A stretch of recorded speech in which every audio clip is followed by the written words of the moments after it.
Hey, what's up, fellas? It's it's the 21st. It's Friday. Happy Friday, first of all.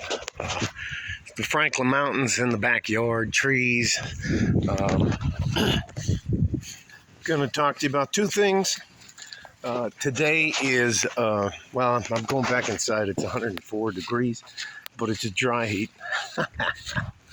I know that sounds ridiculous, but I can't tell you what that friggin' humidity is. I was doing some maintenance on one of the robots. But I decided, I almost forgot. Today, I waited till after closing for the markets. So, two things. First, we'll do the markets, and then I'm going to tell you about some of the things that have to do with mental health. Had a rough time last night. Let me set that down so I can tell you this. Anyways, we went up. I'll just cut to the chase. The chase is we went up $338.70 over last week. So let me zero that out and put it down. Last week, our drip stocks were at $17,557.94. And at the end of this week, which is the 21st of July, we are at... Hopefully you can see that. $17,896.64 over the increase of the $338.70. Now that may not sound like a lot of money, but you didn't do anything for that except stay put. Again, I'll go through this individual stocks. We have 12 of them. Probably get another one here, but we're going to have to reevaluate our end-term goals. It's just now past the middle of the year, and we're already $114 away from our goal, which was $18,000 this year. So, depending on what happens next week, I'll decide on whether we'll make our goal $19,000 or $20,000 for the end of this year, and that's the end of December for 2023 to see how we did. It's either going to be, I'm going to bump it up to like either 19,000 or bump it up to 20,000 because they're doing okay. I mean, it's none of this is rocket science. None of this is I'm such a sophisticated investor that I just know that if I'm using things like fuel and electricity and gas and maintenance cost, and I know there's a war on. Those are the things I do. I don't get into hedge funds. I don't get into any of that stuff, margin calls, short and long, all that kind of thing. I don't do any of that stuff because that's not what I want this to be. I want this to be something that I don't have to spend the majority of my time doing it. So I'll give you the gist of it. A drip stock is called a dividend reinvestment plan. And I got my start in finance is, because I got screwed over a lot when I was younger. And first book that was recommended to me, and that's my go-to book for starting out for anybody, is called The Richest Man in Babylon. I still have a copy of it. I have one copy that I hide because it's all dog-eared, and I marked it up and wrote in the margins, but it's about 136 pages long, and it is just simply how to get ahead.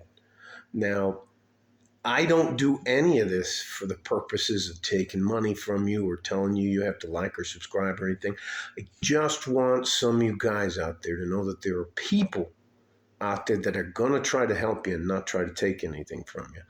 I think it would be at best disingenuous of me to sit back here and say, hey, be like me, be successful, I'm this, I'm that, I'm this and that, and then ask you for something. That doesn't make any fucking sense at all to me. So it's like some of the guys in the Manosphere or the Red Pill, Men Go Their Own Way community. Some of those guys are just... And the other thing is, I don't enjoy watching the same genre video over and over and over and over again. Single mothers, why girls are delusional, attention seeking. They're just, anyways, people are destroying their marriages, family's not important, blah, blah, blah, blah. I'm not stealing stuff from Kevin Samuels or any of the heavy hitters in the manosphere for any reason. So, and again, I think you guys are inundated with that bullshit, with that stuff anyway. So let's get on to it. All right. So Amazon's up. Now, you remember when they split the stock and they gave us one share more than for every share we had. So we have 21 almost 22 shares of Amazon, and Amazon is at $130. And when they split the stock, they dropped it down to 80 something. So we're doing pretty good. California Water Services is up. Chesapeake Bay Utilities, of course, it's hot. It's summer in the winter.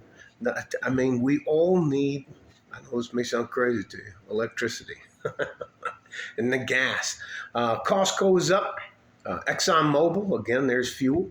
Marathon Petroleum is up. Believe it or not, Raytheon is down. That's a company that does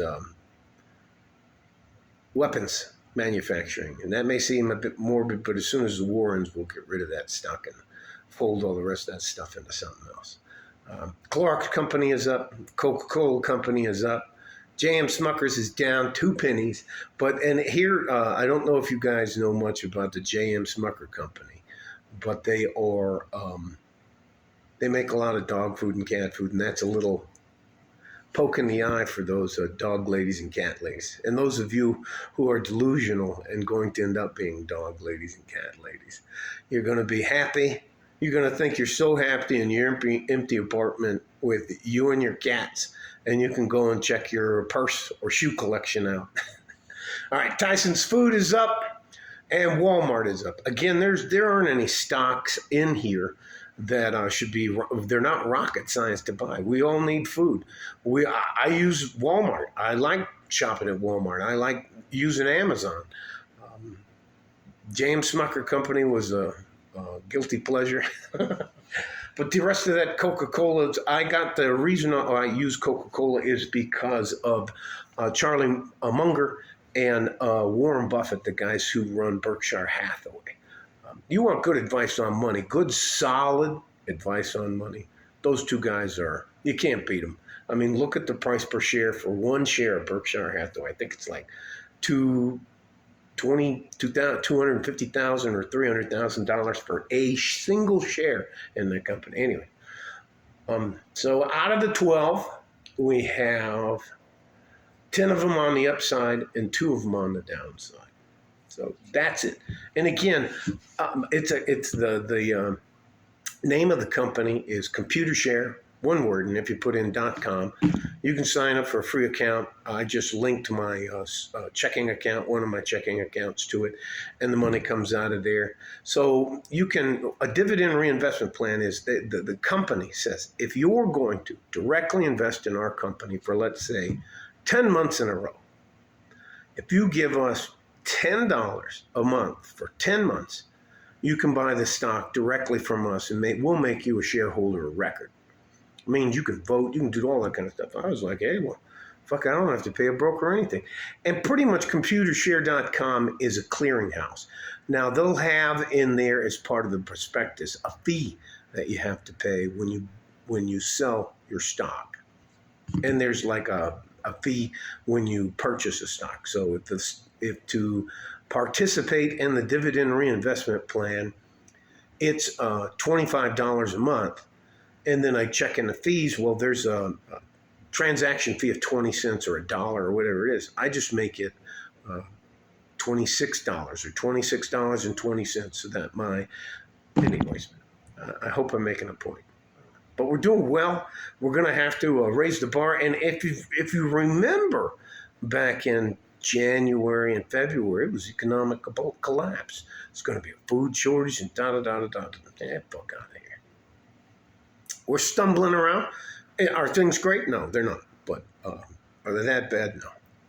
The other thing I'm going to talk to you about is a little bit of mental health. If I look a little beat up, it's because I couldn't sleep at all last night.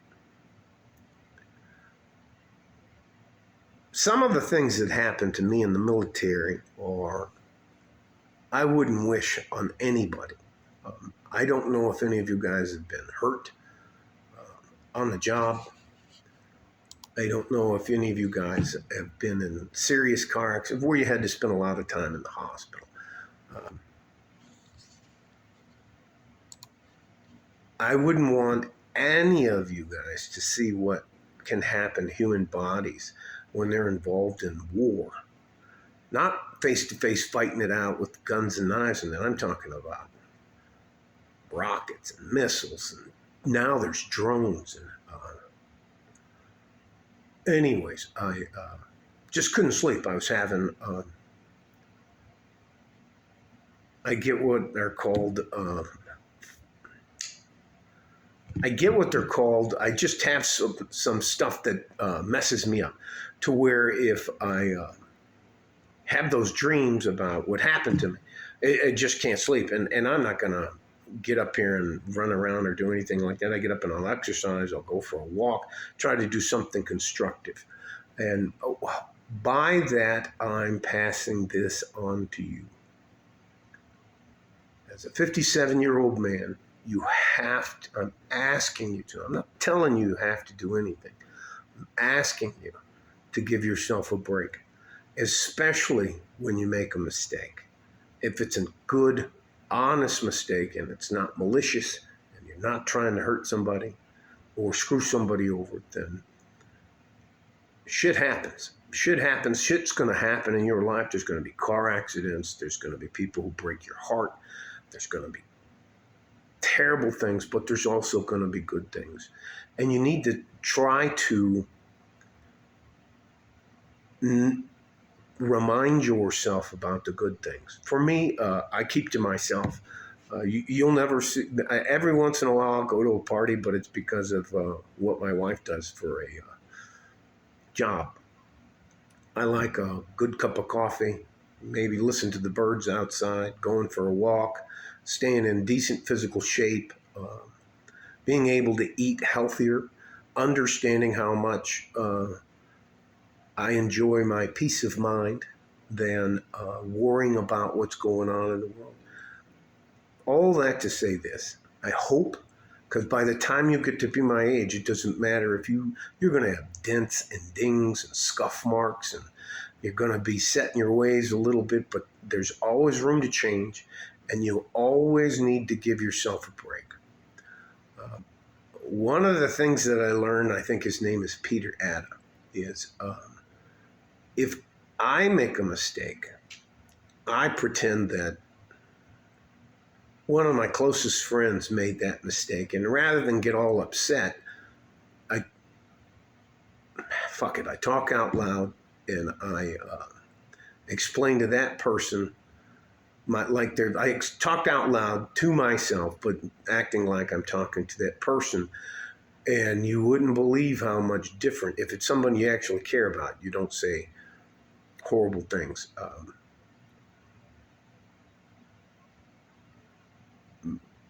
The things that happen to you will change the way you look at the world and other people. And you can't lose your humanity, and you can't be so hard on yourself that shit just doesn't start making sense. There's always a way to step back. If you need to, there's maybe some times that you're going to just have to take a fucking day off.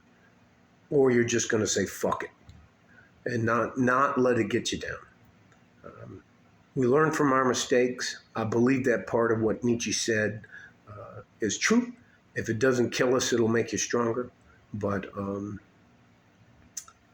yes, there are going to be things in your life that are going to be incredibly difficult to forget because they happen to you. And that makes them personal. And you just end up carrying them around. The thing is, you got to be able to deal with them. That was something that happened in the past. And although it may affect your future, you need to minimize that effect. Give yourselves a break. So many men are self-deleting, getting rid of themselves. It's stunning, the numbers. And that doesn't matter if your ethnicity or your culture or whatever you want to declare yourself as. We need you guys. way more than you need us. And you're going to start seeing it. For example, Japan is already collapsing. This year, they had to close 500 additional schools in the country because there's just no more students. I think the average age, what did they say? There's more people wearing adult diapers than there are babies in diapers. That's not a good sign at all, man. So again, 3, 5, 7, or 10 years, you guys that are younger, and I'm talking about if you're let's say 45 or less, you're younger. It's 12 man. I'm trying not to get off in the weeds. We need you. You're way more important than anybody wants you to know about. But money and mental health are two big things. And I'm going to do what I can to help you, and I'm not going to take anything. Love you guys. Happy Friday. I believe there's fights tomorrow. So, like a fart in a G-string from West Texas, El Paso. I'm out of here. Bye-bye.